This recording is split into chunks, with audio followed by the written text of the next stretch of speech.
بسم اللہ الرحمن الرحیم۔ السلام علیکم dear student, Tanveer Ahmed speak channel کے ساتھ ایک اور لیکچر کے ساتھ ایک اور ویڈیو کے ساتھ آپ کی خدمت میں حاضر ہیں، اور آج کا لیکچر یونٹ 3 کا ہوگا، اردو کورس کوڈ 404 علامہ اقبال اوپن یونیورسٹی۔ اس سے پہلے ہم لیکچر کا باقاعدہ آغاز کریں، تمام نئے آنے والے اسٹوڈنٹ سے گزارش ہے کہ اس چینل کو سبسکرائب کریں تاکہ آنے والے دنوں میں علامہ اقبال اوپن یونیورسٹی کے تمام سبجیکٹ ریلیٹڈ لیکچرز یہاں پہ فری آف کاسٹ اویلیبل ہوں گے۔ تو جو پرانے اسٹوڈنٹس ہیں ان سے گزارش ہے کہ یہ زیادہ سے زیادہ ریلیٹڈ اسٹوڈنٹ کو شیئر کریں تاکہ ان کو بر وقت یہ لیکچر پہنچ سکے اور وہ اپنے آنے والے ایگزامس کی تیاری کر سکیں۔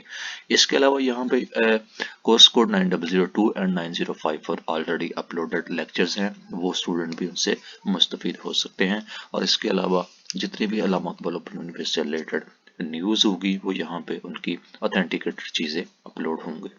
تو آئیے چلتے ہیں اپنے لیکچر کی طرف، جس کا آج کا جو لیکچر ہے وہ یونٹ 3 اور آواز دوست ہے۔ یونٹ 3 کے اس چیپٹر کا نام جس کو ہم ڈسکس کرنے چاہ رہے ہیں یہ مختار مسعود کا شاہکار ہے، جنہوں نے قحط الرجال اور مینار پاکستان جیسی بہت اچھے مضامین میں سے کمبائن کرنے کے بعد اس کو ماض وجود میں لایا گیا تھا، اس کو لکھا گیا تھا، اور اس کا جو مقصد ہے وہ 1973 میں آواز دوست کا پہلا ایڈیشن شائع ہوا، تو ادبی حلقوں میں اس کو ہاتھوں ہاتھ خریدا گیا اور اس کے دلکش اسلوب کی وجہ سے آواز دوست بہت مقبول ہوا۔ یہ دو مضمون قحط الرجال اور قائد اعظم مینار پاکستان سے لیا گیا ہے۔ اس کا اقتباس کا تعلق قائد اعظم سے اس یونٹ کے مقاصد سے بھی ہے، یونٹ کے قائد اعظم کے ساتھ بھی ہے، اور اس کے مقاصد یہ ہے کہ مختار مسعود اور ان کی کتاب کو ہم کس طرح گفتگو کر سکیں گے، اس کے عبارت کو کس طرح سمجھ سکیں گے، تشریح کر سکیں گے، اور مختار مسعود کا اسلوب بیان کی خصوصیات کیا ہیں کہ ان کی ایز اے ادیب، ایز اے شاعر، ایز اے نثر نگار ان کی کیا خدمات تھیں۔ تو یونٹ کا تعارف اور مقاصد آپ دیکھ چکے ہیں۔ آواز دوست اس کا نام ہے، مصنف مختار مسعود کیا ہے ان کے بارے میں ہم پڑھیں گے، کتاب کا نام کیوں رکھا گیا وہ دیکھیں گے، آواز دوست کے مضامین مینار پاکستان قحط الرجال کا مجموعہ ہے، اور قائد اعظم آواز دوست سے جو لکھا گیا ہے اس کے بارے میں لکھیں گے، اس میں توضیحات ہوں گی۔ اس کے علاوہ مختار مسعود کا اسلوب بیان ہوگا کہ اس نے اپنی زندگی رائٹنگ کے کنٹیکس میں کس طرح گزاری گی، اس کی تکنیک کیا تھی، اسلوب بیان کیا تھا، پھر اس کے علاوہ خود آزمائی ایز یوزل، اور اس کے جذبات بھی لکھے ہوتے ہیں کہ آپ نے جو پڑھا، جو آپ نے سیکھا اس کو آپ سیلف ٹیسٹنگ آپ کر سکتے ہیں کہ آپ کا کس قدر گیٹ کی ہے نالج۔ تو آواز دوست کو ہم شروع کرتے ہیں۔ مصنف مختار مسعود ہے، 1926 میں پیدا ہوئے، ان کے والد شیخ عطا اللہ مسلم یونیورسٹی علی گڑھ میں معاشیات کے پروفیسر تھے۔ شیخ صاحب کو علامہ اقبال کے خطوط کا ایک مجموعہ اقبال نامہ مرتب کرنے کا فخر بھی حاصل ہے۔ برصغیر کے مسلمانوں کی بیداری اور ترقی میں علی گڑھ کی خدمات ہمیشہ یاد رکھی جائیں گی۔ مسلم یونیورسٹی اسی کے ساتھ طلباء سے تحریک پاکستان کو بڑی تقبیر ملی۔ مختار مسعود کی پرورش اور طاقت ملی اس احساس سے ممور علی گڑھ کے اسی ماحول میں ہوئی۔ انہوں نے اس تحریک پاکستان کے ہنگامہ خیز دور میں عظیم قائدین کو بہت قریب سے دیکھا اور سنا۔ ان کا تعلق مسلم یونیورسٹی علی گڑھ کے طلباء کی اس نسل سے ہے جنہوں نے پاکستان کے تصور کو ایک ٹھوس حقیقت کی شکل دینے میں ایک جان نثار فوج کی طرح قائد اعظم کا ساتھ دیا۔ کیا میں پاکستان کے بعد وہ سرکاری ملازمت میں شامل ہوئے اور حکومت پاکستان کے اعلیٰ ترین عہدوں پر فائز رہے۔ انہوں نے اپنی زندگی میں مسلمانوں کے جوش و جذبے سے پاکستان کو وجود میں آتے دیکھا، اور پھر ہماری غفلت اور کوتاہیوں کی وجہ سے پاکستان کو 2 لخت ہوتے بھی دیکھا۔ ہماری قومی زندگی کی یہی مدجر آواز دوست کا موضوع ہے۔ آواز دوست دراصل ہماری کامرانیوں کو رسمی اور کوتاہیوں کا مرثیہ ہے، جسے مختار مسعود جیسے وسیع المطالعہ، وسیع النظر ذہین شخص نے اپنے منفرد اسلوب میں لکھا۔ اور آواز دوست کا پہلا ایڈیشن 1973 میں اس وقت شائع ہوا جب مشرقی پاکستان کی علیحدگی کا زخم بھی ابھی تازہ تھا۔ مختار مسعود نے ہمیں ہماری داستان اس انداز سے سنائی کہ لوگوں کو جھٹکا سا محسوس ہوا۔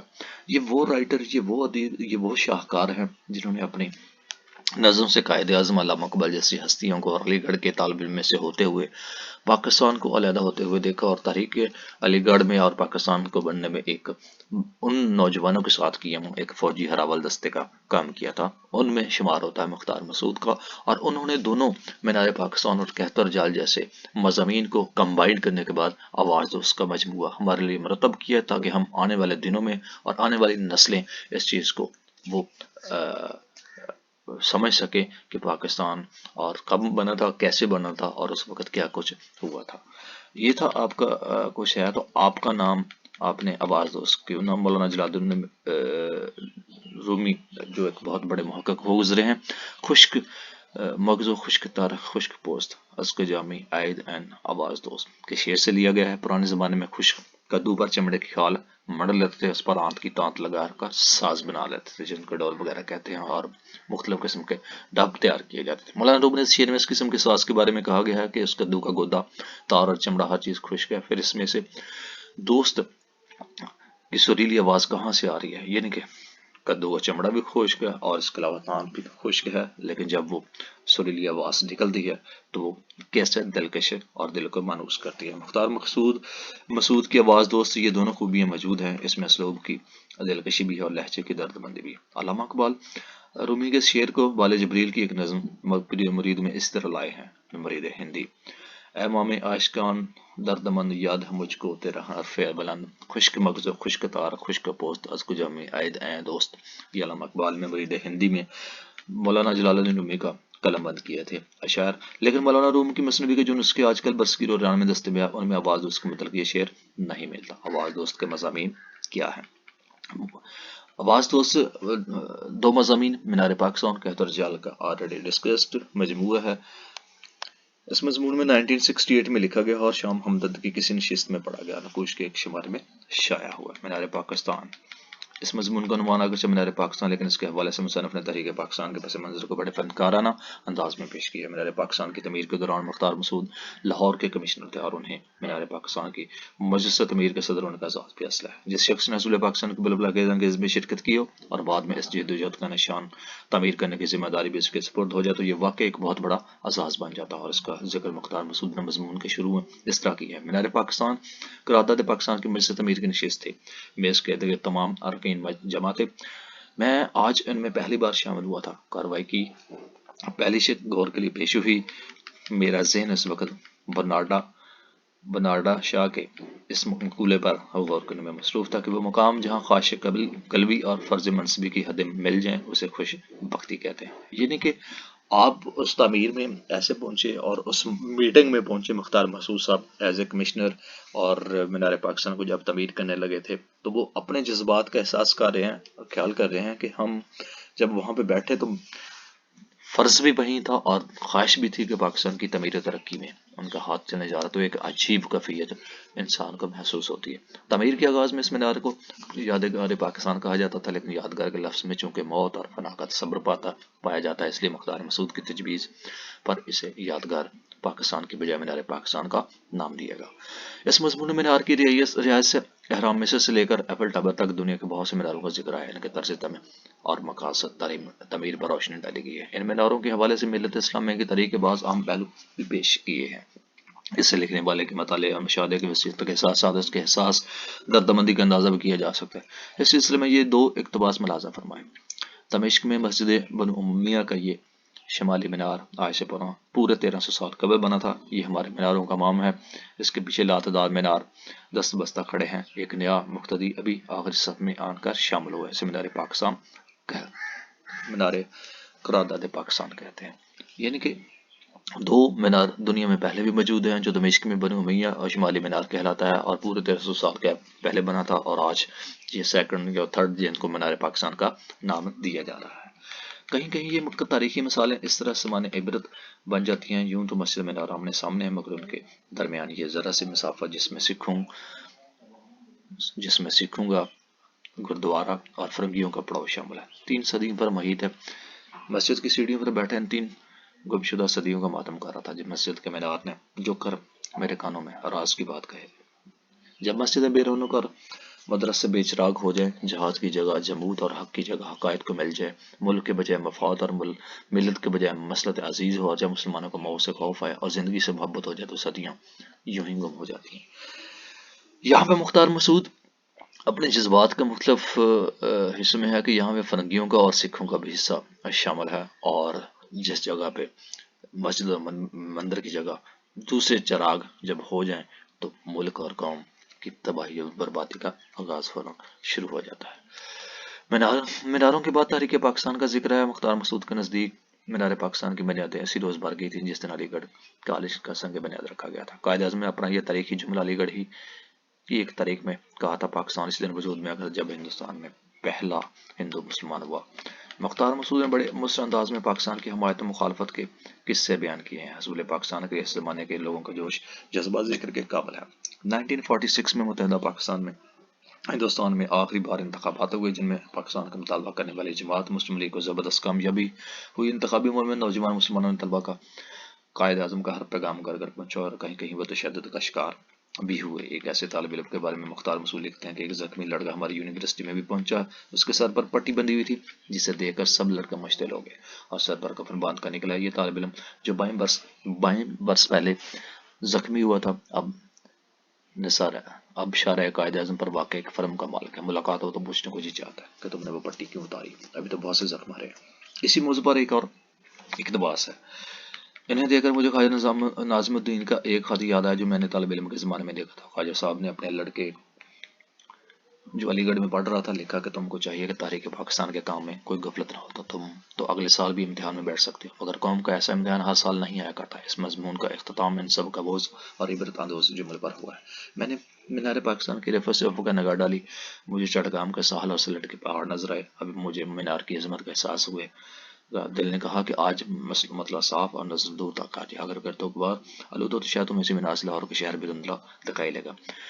یعنی کہ مختار مسعود نے اپنے جذبات اور احساسات کو وقت کے حالات کو مد نظر رکھتے ہوئے اور وہاں کے جو سینز ہیں ان کو اپنی نظروں میں کیپچر کیا اور وہاں کے تاریخ پاکستان کے تاریخ علی گڑھ کے جتنے بھی قائد اعظم کے ساتھ کندھا پہ کندھا شانہ بہ شانہ ملا کر کھڑے تھے ان کو اپنے لفظوں میں پرویا ہے تاکہ آنے والی نسلیں اور ہم لوگ اس چیز کو پڑھ کر یہ سمجھ سکیں کہ مختار مسعود کا لکھا ہوا یہ شاہکار اور اس میں اس چیز کی ترجمانی جو اس وقت انہوں نے اپنی آنکھوں نظروں اور اسٹڈی کرنے کے بعد اس چیز کو قلم بند کیا اور ہم اس چیز کو سمجھ سکیں۔ تو یہ مینار پاکستان کا تھوڑا سا حصہ تھا۔ اس کے علاوہ کہت و رجال آواز دوست کا حصہ بنایا گیا، دوسرا مضمون ہے جس میں سے بہت سارے اقتباس اٹھائے گئے اور پڑھنے کے بعد اس آواز دوست کا مجموعہ ترتیب دیا گیا۔ آواز دوست کا دوسرا مضمون مخصوص خاصا طویل و کتاب کے تقریباً 200 صفحات پر پھیلا ہوا ہے۔ یہ 1972 اور 1 میں مکمل ہوا۔ ہماری قومی کا سب سے بڑا المیہ یعنی مشرقی پاکستان کی علیحدگی کا تعلق اسی دور سے ہے۔ آزمائش کے ایسے وقت میں اچھے لوگوں کی کمی خاص طور پر محسوس ہوتی ہے۔ مختار مسعود نے بعض عظیم ہستیوں کے ذکر سے ایک محفلت عبرت برپا کر کے ہمیں کہت و رجال کا احساس لایا۔ کہت و رجال کی تشریح خود انہوں نے اس طرح کی ہے: کہت میں موز ارساں ہوتی ہے اور کہت رجال میں زندگی، مرگ ہوا کا جشن ہو تو میں کہت ہوا، حیات بے مصرف کا ماتم ہو تو کہت رجال۔ یہ دونوں اسی چیز کا منبع ہے، کہت رجال کا۔ اس باب میں آدمی کا یہ حال ہو جاتا ہے کہ مردم شماری ہو تو بے شمار، مردم شناسی ہو تو نایاب۔ یہ جو فکر آواز دوست میں مختار مسعود نے لکھی ہیں یہ اس ادیب اور اس ماہرانہ اور ایکسپرٹیز کا انداز ہے جو ہم ان کے الفاظوں سے اندازہ لگا سکتے ہیں۔ یہ طویل مضمون عظیم شخصیتوں کے تذکرے پر مشتمل ہے جن کے دستخط مختار مسعود نے بڑے اشتیاق سے اپنے آٹوگراف البم پر لیے۔ اس البم پر پہلے دستخط ایک چینی مسلمان عالم محمد ابراہیم شاکیو جن کے ہیں جو مختار مسعود کے اس وقت مہمان ہوئے جب یہ 5ویں جماعت کے طالب علم تھے۔ اس کے بعد آٹوگراف پر دستخط کے معاملے میں انہوں نے اپنے والد کے اس مشورے پر سختی سے عمل کیا کہ آٹوگراف البم کے صفحات ہوں یا زندگی کا برق سادہ، انہیں یوں ہی نہیں بننا چاہیے۔ اللہ کے انتخاب کو کام میں لاؤ، بڑے آدمی زندگی میں کم اور کتابوں میں زیادہ ملیں گے۔ ان سے تعارف کے لیے کارلائل سے مدد مانگو، ان سے ملاقات کے لیے پلوٹارک کے پاس جاؤ، ان کو سمجھنے کے لیے سعدی سے لے کر سمیع الاسمان تک سب کے دروازے پر دستک دیے۔ یعنی کہ یہ آپ کے والد صاحب کے وہ الفاظ تھے جنہوں نے بڑی بڑی ہستیوں کا، بڑے بڑے لوگوں کا ذکر کرنے کے لیے مختار مسعود کو سمجھانے کی کوشش کی۔ آٹوگراف البم اور کہت و رجال میں محمد ابراہیم شاکیو چن کے علاوہ بہادر یار جنگ، ای ایم فاسٹر، ملا بہاتی حسن موہانی، مولانا ظفر، سید اطالع شاہ بخاری، نواب وال اور سجونی نائیڈو اور کاظم جیسی شخصیت لوگ ہی جہاں پا سکتے ہیں۔ مختار مسعود نے کہت و رجال میں شخصیتوں کے خاکے نہیں لکھے بلکہ عظیم شخصیتوں کی زندگیوں کے بعض روشن پہلو پیش کر کے ان کی عظمت کو اجاگر کیا گیا۔ اسلوب کی جادوگری کہت و رجال میں بھی نمایاں ہے۔ خوبصورت اور بولتے ہوئے جملے جگہ جگہ نظر آتے ہیں۔ کچھ مثالیں آپ بھی دیکھیں: جس سرحد کو اہل شہادت میسر نہ آئیں وہ مٹ جاتی ہیں، جس آبادی میں اہل احسان نہ ہوں اسے خانہ جنگی اور خانہ بربادی کا سامنا کرنا پڑتا ہے، جس تمدن کو اہل جمال کی خدمات حاصل نہ ہوں وہ خوش نما اور دیرپا نہیں ہوتا۔ ایسا معلوم ہوتا ہے کہ بڑے آدمی انعام کے طور پر دیے اور سزا کے طور پر روک لیے جاتے ہیں۔ عطا تو اسی کے حق میں ہوتی ہے جو حقدار ہو، آخر قدرت ایک سپاس ناشنا قوم کو بڑے آدمیوں کیوں عطا کرے۔ اسے اپنے عطیہ کی رسوائی اور بے قدری ناگوار گزرتی ہے، جب بہادری یا جنگ کی شہرت کا سورج عروج پر اور خطابت کا سمندر سوج پر، تو انہیں نظام دگنوں کی طرف سے دو فرمان جھٹکیں۔ یعنی کہ آواز اس میں مختار مسعود نے اس انداز میں بیان کیا ہے کہ بہت ساری ہستیوں کے بارے میں نہ صرف لکھا ہے بلکہ ان کی جو القابات اور ان کے جو کارنامے ہیں وہ بھی اس قحط و رجال اور مینار پاکستان جیسے مضامین میں بڑے اچھے طریقے سے انہوں نے قلم بند کیا ہے، اور انہیں کو کمبائن کرنے کے بعد آواز دوست جیسا مجموعہ آپ نے شاہکار بنایا۔ آپ نے اس میں یہ بھی فرمایا جیسے کہ ان اشعار میں ہے کہ جس سرحد پر شہادتیں نہ ہوں، جس آبادی میں اہل احسان نہ ہوں، یعنی کہ لوگوں کے ظلم و ستم کو معاف کرنے والے ہوں، وہاں پہ خانہ جنگی اور خانہ بربادی کا ہی سامنا کرنا پڑتا ہے۔ تو یہ مختار مسعود نے نہ صرف ان تمام مجموعوں کو اکٹھا کر کے باعث دوست بنایا، بلکہ ان تمام پہلوؤں کا جو قحط و رجال اور مینار پاکستان میں جن ہستیوں کا اور جن رائٹرز کا، جن لوگوں کا ذکر کیا ہے، وہیں سے ڈرائیو کرنے کے بعد 200 سے زیادہ صفحات ان تمام چیزوں کو شارٹ کٹ کرنے کے بعد یہ آواز دوست جیسا مجموعہ تشکیل دیا، تاکہ ہمیں پتہ چل سکے کہ اس وقت تحریک علی گڑھ میں اور پاکستان کے بنے وقت میں ایکچوئل کیا کچھ ہوا۔ آواز دوستا ایک اور اقتباس ہے جو قائد اعظم کے متعلق مختار مسعود نے لکھا تھا، اور وہ یہ: میں نے آٹوگراف البم کا ایک برق اور الٹا ایک ہی صفحے پر نظریں جمائی ہوئی دیر ہو گئی تھی، 9B کے دستک بج یوں رکنے اور تہذیب کا عروج و زوال کی داستان میں کھوئے رہنے کے بعد تاریخ کو ذرا نزدیک سے دیکھنے کی خواہش پیدا ہوگی۔ اب جو البم کا برق الٹا تو تاریخ ایک جیتی جاگتی صورت میں سامنے آ گئی۔ 9B تو محض ایک تاریخ دان ہے، اور یہ ایک دستخط ایک تاریخ شخصیت کے ہیں۔ مورخ اور ممار کا یہ فرق واضح میرے اختراع نہیں بلکہ میری یہ داشتہ ہے۔ دراصل جملے کی یہ ترکیب میں 30 سال پہلے اسٹریٹجی ہال میں یہ سنی تھی۔ یہ 1946 کا ذکر ہے۔ حال ہجوم جذبات سے بھرا ہوا تھا۔ جلسے کے صدارت مسلم یونیورسٹی علی گڑھ کے وائس چانسلر جناب AB یہ حلیم صاحب کر رہے تھے۔ ان دونوں حلیم صاحب شعبہ تحریک کے صدر بھی تھے۔ وہ استقبالیہ پیش کرنے کے لیے کھڑے ہوئے تھے، تو وہ جو لوگ جو انہیں بارہا سالہ بردباری سے منتے چلے آ رہے تھے، ایک درست طویل اور سپاٹ تقریر کے تیار ہو گئے۔ حلیم صاحب نے مہمان خصوصی کو مخاطب کیا اور کہا: قائد اعظم، مجھے آپ سے ایک نسبت سے میں نے آج کل تاریخ پڑھ رہا ہوں اور آپ آج کل تاریخ بنا رہے ہیں۔ میں تاریخ کا طالب علم ہوں اور آپ سیاسیات کے استاد۔ حلیم صاحب معلم اور مقرر کی حیثیت سے خواہ کیسے بھی رہے ہوں، مگر اس روز ان کی زبان سے یہ برجستہ برحرمت جملہ نکلا: تاریخ ہی ہوگا۔ یہ وہ دن تھے جب علی گڑھ کو فکر و نظر کی برتری حاصل تھی، اور اسی کی تعریف یوں کی جاتی تھی کہ جو کچھ علی گڑھ اور آج سوچتا ہے وہ ہندوستان کل سوچے گا۔ حلیم صاحب کو میں نے یونیورسٹی کی تقریبات میں صدر و مقرر کی حیثیت سے اتنی بار دیکھا کہ اب تعداد کا اندازہ لگانا بھی مشکل ہے، تاہم ان دو جلسے مجھے ہمیشہ یاد رکھیں گے۔ ایک بار ان کے ربیع پر حیرت ہوئی اور دوسری بار ان کی تقریر پر رشک آیا۔ رشک تو جلسے میں آیا تھا اور جس کا ذکر کر چکا ہوں، مگر حیرت والا واقعہ اس سے 3-4 سال پہلے یونین ہال میں گزرا تھا۔ ایک طالب علم جو انگریزی زبان کا بڑا اچھا مقرر تھا، ایک زوردار تقریر کی۔ جب مقرر جو شکروش کے انتہائی درجے پر پہنچا تو اس نے کہا: جناب والا، اس روز میرا شرم کے ڈوب مر جانے کو جی چاہا جس دن میں نے یہ سنا کہ بنارس اور ہندو یونیورسٹی کے وائس چانسلر کانگریس کے باضابطہ ممبر بن چکے ہیں۔ یہاں کی صورتحال یہ ہے کہ ابھی تک ہمارے ہر دل عزیز چانسلر نے بھی مسلم لیگ کا ممبر بننے کی ضرورت محسوس نہیں کی۔ سامعین، یہ توقع رکھنے میں جو حق بجانب ہوں گے کہ دور حاضر کی تاریخ کا یہ تقاضا پورا کرنے کے لیے حلیم صاحب آج بھی اور اسے لمحے ہم سب کو گوارا بنا ہوا ہے۔ مسلم لیگ میں شمولیت کا اعلان فرمائے۔ نارمل تعلیموں پر وہ ہنگ ہوئی شامل ہوگا جو پچھلی اور قدرے اونچی نشستوں پر بیٹھے ہوئے طالب علموں کے لکڑی کے چاندان پر بے اختیار پاؤں پر ٹکنے سے پیدا ہو رہا تھا۔ اسی اسلام میں مکر نے اپنے شیروانی کے 2-3 بٹن کھولے اور قمیض کو جیب سے مسلم لیگ کی رکنیت کی کاپی نکالی اور ہوا میں لہراتے ہوئے کہا: حلیم صاحب، صرف اس فارم پر دستخط کر دیں، ان کی رکنیت کی فیس کے 2 آنے ہیں، میں اپنی جیب سے ادا کر دوں گا۔